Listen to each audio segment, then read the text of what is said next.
দুটা জিনিসই ভাবি যে আল্লাহর কাছে পরিচিত হব কি দ্বারা, মূল্যায়ন পাবো কি দ্বারা, মূল্যায়িত হব কি দ্বারা, আল্লাহ আমাকে চিনবে কিভাবে? মানুষ হিসাবে কি আমাকে চিনবে? আমি মানুষ হিসাবে জন্ম নিলাম, আল্লাহ আমাকে চিনা ফেললো? যদি এটাই হইতো তাহলে আল্লাহ মানুষকে জানোয়ার কেন বলবেন? উলাইকা কাল আনআম, আল্লাহ মানুষকে কেন জানোয়ার বলবেন? উলাইকা কাল আনআম বাল হুম আদাল, জানোয়ারের চেয়ে নিকৃষ্ট।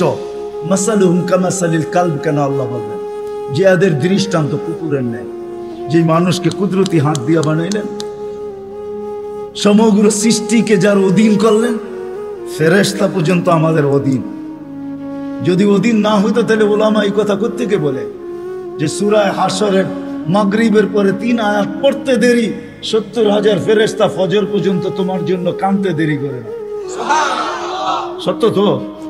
হ্যাঁ সত্য। ফজরের পরে আবার 70,000। কোন বিমারীকে, অসুস্থ ব্যক্তিকে সোয়াবের নিয়তে দেখতে যাইতে দেরি, 70,000 ফেরেশতা পরের দিন ওই সময় পর্যন্ত দোয়া করতে দেরি করে না। ফেরেশতা পর্যন্ত আমাদের অধীন। মসজিদে যতক্ষণ বসা থাকে এক ফেরেশতা ডাইনে বসা চোখের পানি জড়াইতে থাকে, আল্লাহুম্মা গফিরলা, আল্লাহ আরে মাফ করে দেন না। আল্লাহ বলে তোরা তো আইলো গেল কি, আপনার ঘরেই তো বেরিয়েছে। আমাকে জিজ্ঞাসা করেন কেন তোর দিলে এত ব্যথা কেন? আপনার ঘরেই তো বয়ে রয়েছে। বন্দা তো আপনার, এই সৃষ্টির সেরা তো আপনিই বানাইছেন। ও যদিও না কান্দে তো আমি ওর পক্ষ হয়ে একটু কান্দতেছি, অসুবিধা কি? আরেকজন বলে আল্লাহুম্মা আরহাম আলাইহি, আল্লাহর উপরে দয়া করেন না। আপনার ঘরে বসে রইল, তারপরে যদি দয়া না করেন তো বাজারে গেলে করবেন, ওটা তো দয়ার জায়গাই না। কি করে না করে না দোয়া? যতক্ষণ মসজিদে বসে থাকে আরেকজন নামাজের সোয়াব লেখতে থাকে। আল্লাহ বলে ঘুমায় তো রইল, তুই নামাজের সোয়াব লেখোস না কেন? ঘুমাইলো তো আপনার বাড়িতেই ঘুমাইছে, আর কোথায় ঘুমাইছে? সোয়াব লিখবো না তো লিখবো না কেন? এটাও ফেরেশতা চালায়। আপনি ভাবেন শ্বাস প্রশ্বাস এমনি নেন? কন্ট্রোল রুম আছে, কন্ট্রোল রুম। হ্যাঁ, হাবায়েক ফি আখবারিল মালায়েক কিতাবে আছে, জালালউদ্দিন সুয়ুতী রহমাতুল্লাহ আলাইহি লেখা। যখন শ্বাস নেই তো ফেরেশতা বলে আল্লাহ আমসিকা ওয়াতরুক, বন্ধ করে দিব না খোলা রাখবো? আল্লাহ 1,60,000 বার মেসেজ থ্রো করে, অটো উতরুক আলী আবদি আজাল, খোলা রাখ, সীমা রাখা দেওয়া আছে। যেদিন সীমা রেখা আসবে ওই দিন বলবো টানবো তো আর ছাড়তে দিবি না, ছাড়বো তো আর টানতে দিবি না। বিনা দ্বিধায় 1,60,000 বার শ্বাস প্রশ্বাস নিতেছি। আসেন একটু ভাবি। সুর তো আমার কাছে নাই যে আমি আপনাদেরকে পাগল করব। এরকমই ডোলের মতো আওয়াজ যদি দিলে গাথে। আসেন একটু ভাবি যে আল্লাহ চিনে কিনা, আল্লাহর কাছে পরিচয় পরিচিতির দিক কি? দুনিয়ায় তো পরিচয় পরিচিতির অর্জন করার হাজারো পন্থা আছে, হাজারো তরিকা আছে, হাজারো ভাবে মানুষ পরিচিত হইতে পারে, কিন্তু আল্লাহর কাছে পরিচিত হব কি দ্বারা? আল্লাহ আমাকে চিনবেন কিভাবে? এটাকেই নিয়ে মুহাম্মদুর রাসূলুল্লাহ সাল্লাল্লাহু আলাইহি ওয়াসাল্লাম আসেন। যদিও আল্লাহর দাবি ছিল আমার কাছে পরিচিত হইতে হইলে আমাকে মানতে হবে, আতিউল্লাহ। আল্লাহর দাবি ছিল আমাকে মানো, আমাকে মানলেই আমার কাছে পরিচিত হবে, আমাকে মানলেই আমার কাছে দামি হবে, অন্যথায় কোনো দ্বিতীয় পন্থা নাই। কিন্তু একটা প্রশ্ন এখানে হইতে পারে, আমার মনে হয় প্রশ্ন হইতে পারে, লা তারাকাল উজুন, আপনাকে তো চোখে দেখা যায় না, ওয়ালা তুখালিতুকাজ জুনুন, দেনদারনায় আপনাকে আনা যায় না, ওয়ালা ইয়াসিফুকাল ওয়াসিফুন, বর্ণনা দিয়ে আপনাকে শেষ করা যায় না, আপনার কথা কানেও শোনা যায় না, বর্ণনা দিয়ে শেষ করা যায় না। আপনি তো একটা পদের মালিক না, দুনিয়ায় সামান্য পদস্থ হইলেই তাকে ধরা ছোঁয়ার বাহিরে চলে যায়, সবসময় হাতের নাগালে পাওয়া যায় না। আপনি তো একটা পদের মালিক না। এই জন্যই তো আমি পায়ে হাত রাখা সব মজমায় বলি, শিক্ষিত মানুষগুলা যাদের কাছে অক্ষর জ্ঞান আছে, মাঝে মাঝে 99 নামের অর্থটা একটু খোদার ওয়াস্তে দেখি। পায়ে হাত রাখা বলি 99 নামের অর্থ দেখেন, তাইলে বিবেকের পর্দা খুলতে পারে যে আমার আল্লাহ কে, আমার মালিক কে। আপনি তো জানেনই না আপনার মালিক কে। আমি তো জানি না আমার মালিক কে। যদি জানতাম যে আমার মালিক কে, এই জন্যই 99 নামের অর্থ জানা দরকার, পড়া দরকার, শিখা দরকার। আল্লাহ বলে মাইনা নিলাম আমি, আমাকে বর্ণনা দিয়ে শেষ করা যায় না। কত বর্ণনা দিবেন? উলামাদেরকে জিজ্ঞাসা করেন, রহমানের বর্ণনা দেখতো। সারা সৃষ্টিও যদি রহমানের বর্ণনা সৃষ্টির শুরু থেকে নিয়ে যখন শেষ হবে দিতে থাকে, তারপরেও যদি এরকম 2 কোটি বার আনে আল্লাহর দিতে থাকে, তারপরে রহমানের বর্ণনা দিয়ে শেষ করা যাবে না। আল্লাহ তো শুধু আল্লাহ না, আল্লাহ রহমান, আল্লাহ রহিম, আল্লাহ মালিক, আল্লাহ কুদ্দুস, আল্লাহ সালাম, আল্লাহ মুমিন, আল্লাহ মুহাইমিন, আল্লাহ আসিসুল জব্বারুল মুতাকাব্বিরুল খালিকুল বারিউল মুসাব্বিরুল গফফারুল কহ্হারুল ওয়াহ্হাবুর রাজ্জাকুল ফাত্তাহুল আলিমুল কাবিদুল বাসিতুল খাফিদুল রাফিউল মুইসুল মুদিল্লুস সামিউল বাসীরুল হাকামুল আদলুল লতীফুল খবীরুল হালিমুল আযীমুল গফুরুশ শাকুরুল আলিয়ুল কবীরুল হাফিজুল মুকিতুল হাসিবুল জলিলুল করিমুল রকিবুল মুজিবুল ওয়াসিউল হাকিমুল ওয়াদুদুল মজিদুল বাঈসুশ শহীদুল হকুল ওয়াকিলুল কবিয়ুল মতিনুল ওয়ালিয়ুল হামিদুল মুসিয়াল মুবদি আল মুঈদ আল মুহয়ি আল মুমিত আল হাইয়্যু আল কাইয়্যুম আল ওয়াজিদ আল মাজিদ আল ওয়াহিদ আল আহাদ আল সামাদ আল কাদির আল মুক্তাদির আল মুকদ্দম আল মুআখ্খার আল আউয়াল ওয়াল আখির যাহির ওয়াল বাতিন আল ওয়ালি আল মুতাওয়ালি আল বরর আত তাওয়াব আল মুনতাকিম আল আফু আর রাউফ মালিক আল মুলক যাল জালালি ওয়াল ইকরাম আল মুকসিত ওয়াল জামি ওয়াল গনি ওয়াল মুগনি আল মানি আল দার আল নাফি আল নূর আল হাদি আল বদি ওয়াল বাকি আল ওয়ারিস ওয়াল রশিদ আস সাবুর জল্লে জালালু 99 পদের মালিক। কোত্থেকে আল্লাহকে পারবেন আর কোত্থেকে আল্লাহকে মানবেন? তো আল্লাহ আসান করছেন আমাদের জন্য যে ঠিক আছে আমার বন্ধুকে মানলেই হবে। আতিউর রাসূল, আমার বন্ধুকে মানো, আমার কাছে পরিচয় পাবে, আমার কাছে পরিচিতি পাবে, আমার কাছে সম্মান পাবে, আমার কাছে ইজ্জত পাবে। আমি এটা দ্বারা তোমাকে মূল্যায়ন করব। আমার বন্ধুকে মানলেই আমি মূল্যায়ন করব। নাইলে কোরআন এই কথা আমাকে কেন বুঝাইতো? ওয়ালাউ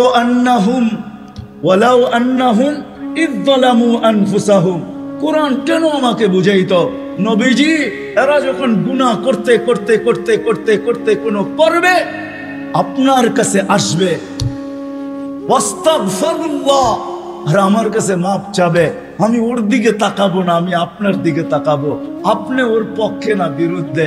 আপনি যদি ওর পক্ষে হন, ওয়াস্তাগফারা লাহুর রাসূল, আপনি যদি ওর পক্ষে হন, খালি মাথা হেলায় দেন পক্ষে, ঠোঁট নাড়ায় দেন পক্ষে, চোখে ইশারা করে দেন ওর পক্ষে, হাতে দেখায় দেন যে আমি এর পক্ষে, লাওয়াজাদুল্লাহ তাওয়াবার রহিমা, আমি আল্লাহ সব গুনাহ মাফ করে দেব, পরোয়া করব না। কোরআন আমাকে বুঝায়। ওয়াইন তুতিউহু তাহতাদু আমাকে বুঝায়। মান আতা আর রাসূল ফাকাদ আতা আল্লাহ, যে আল্লাহর রাসূলকে মানলো সে যেন আল্লাহকে মানলো। মুহাম্মাদুর রাসূলুল্লাহকে আল্লাহ বলে আমাকে মানো, কিন্তু প্রশ্ন তুইলা দিলাম তো সহজ করলো, আমার বন্ধুর হয়ে যা, আমি তোর হয়ে যাব। কবি শুধু শুধু বলেন নাই, কবি শুধু শুধু বলেন নাই, क्या वफा तूने मोहम्मद से तो हम तेरे हैं, ये दुनिया क्या चीज है, लौह कलम तेरे हैं। আল্লাহ হাদিসে কুদসির তরজমা কোন কবি করছেন, তুই মুহাম্মদুর রাসূলুল্লাহর হইয়া দেখ না। মুহাম্মদুর রাসূলুল্লাহ সাল্লাল্লাহু আলাইহি ওয়াসাল্লাম আসছেন ওই পরিচয় পরিচিতি আমাদের হাতে তুলে দেওয়া। আসেন আজকে এই মজমার থেকে ডানি ভাবি যে দুনিয়ায় তো অবস্থান আছে, যতটুকুই থাকুক আল্লাহর কাছে কতটুকু আছে। দুনিয়া তো চিনে, সন্তান চিনে বাবা হিসাবে, শ্বশুর চিনে জামাই হিসাবে, জামাই চিনে শ্বশুর হিসাবে, ভাই চিনে ভাই হিসাবে, আরেকজনে চিনে খালু হিসাবে, আরেকজনে চিনে ফুফা হিসাবে, হাজারো ভাবে আমাকে চিনে, কিন্তু আমার আল্লাহ আমাকে চিনে কিনা? আল্লাহর কাছে আমার কদর কিমত কতটুকু, পরিচয় পরিচিতি কতটুকু? দুনিয়ায় তো অনেক লাইনে পরিচিত, আমি আল্লাহর কাছে পরিচয় পরিচিতি কতটুকু? আসেন বাবা, পরিচয় পরিচিতি যদি আল্লাহর কাছে না নিয়ে গেল, দুনিয়ার পরিচয় পরিচিতি কোনো কাজে দিবে না। আর যদি পরিচয় পরিচিতি নিয়ে গেল, তাহলে আমি দেখাইলাম ফেরাউনের কিতদাসীর কবর থেকে আজও সুগ্রাণ বাহির হয়, কিয়ামত পর্যন্ত বাহির হবে। বিষয় এটাই, যাইতে হবে, চলে যেতে হবে, পরিচয় পরিচিতি নিয়ে যেতে হবে। যে পরিচয় পরিচিতি নিয়ে যাবে, যে ভাববে যে আল্লাহর কাছে পরিচয় পরিচিতি কি, আল্লাহ আমাকে মূল্যায়ন করবেন কি দ্বারা। দুনিয়ায় মানুষ মূল্যায়িত হয় হাজারো জিনিস দ্বারা। রাগ হয় না যুবক, রাগ হয় না। আমি তো বোঝালের জন্য বলতেছি, বাংলাদেশে যত ফ্ল্যাগের টাকা আর যত জার্সির টাকা যতটুকু খরচ হয়েছে, হায় ওই টাকাগুলা যদি জমা হইতো তাহলে একটা জেলা না হোক একটা থানা মনে হয় কয়েক মাস চলতে পারত। বলতেছে 23-এ দুর্ভিক্ষ আসবে, একটা থানা চলতে পারত। ফুজাইল ইবনে ইয়াজ রাহমাতুল্লাহ আলাইহির কথা, তোমার জার্সির টাকা দিয়া কারো এক বেলা না 2-4 জনের এক বেলার খানাও হইতে পারত না, হইতে পারতো না। ফুজাইল ইবনে ইয়াজ রাহমাতুল্লাহ আলাইহির কথা, লুকমাতুন ফি বাতনিন জায়ে, কোন ক্ষুধার্ত ব্যক্তির কখনো কখনো কোন ক্ষুধার্ত ব্যক্তির মুখে একটা লোকমা উঠায় দেওয়া খায়রুম মিন বিনাই জামি', আল্লাহর ঘর বানানোর চেয়ে সওয়াব। আল্লাহর ঘর বানাইলে জান্নাত পায়, এক লোকমা খানা উঠায় দিয়ে তুমি জান্নাত কামাইতে পারতে। আল্লাহর কাছে পরিচয় করায় দেওয়ার জন্য আসেন, আসেন। যদিও আল্লাহকে মানা সম্ভব না, আল্লাহ বলছে আতিউল্লাহ, পরেই বলছে আতিউর রাসূল। কেননা প্রশ্ন এখানে কেমনে পাবো আপনাকে? তো আল্লাহ বলছে আমার বন্ধুর হইলি এক জায়গায় না 100 জায়গায় দেখানো যাবে। আসেন নবীর আদর্শ শিখি।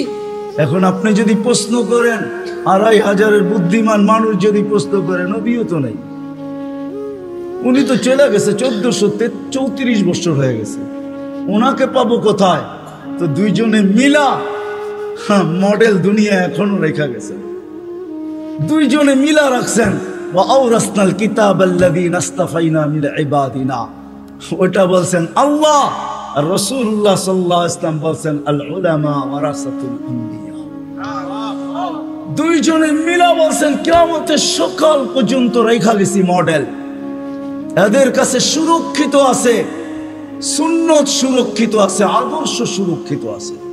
শুধু শুধু কোরআন বলে না, লাকাদ কানা লাকুম ফি রাসূলিল্লাহি উসওয়াতুন হাসানাহ লিমান কানা ইয়ারজুল্লাহ। যে আল্লাহকে পাইতে চায়, আল্লাহর কাছে পরিচয় চায়, পরিচিতি চায়, ইজ্জত চায়, সম্মান চায়। কেমন ইজ্জত, কেমন ইজ্জত? চলেন কোরআন আমাকে বুঝায়, আল্লাহ সালাম দিবে, সালাম কওলাম মির রাব্বির রাহিম। যুবক হারায় গেছো দুনিয়া দেখা, গান্দা জিনিস দেখা, হায় হায় হায়।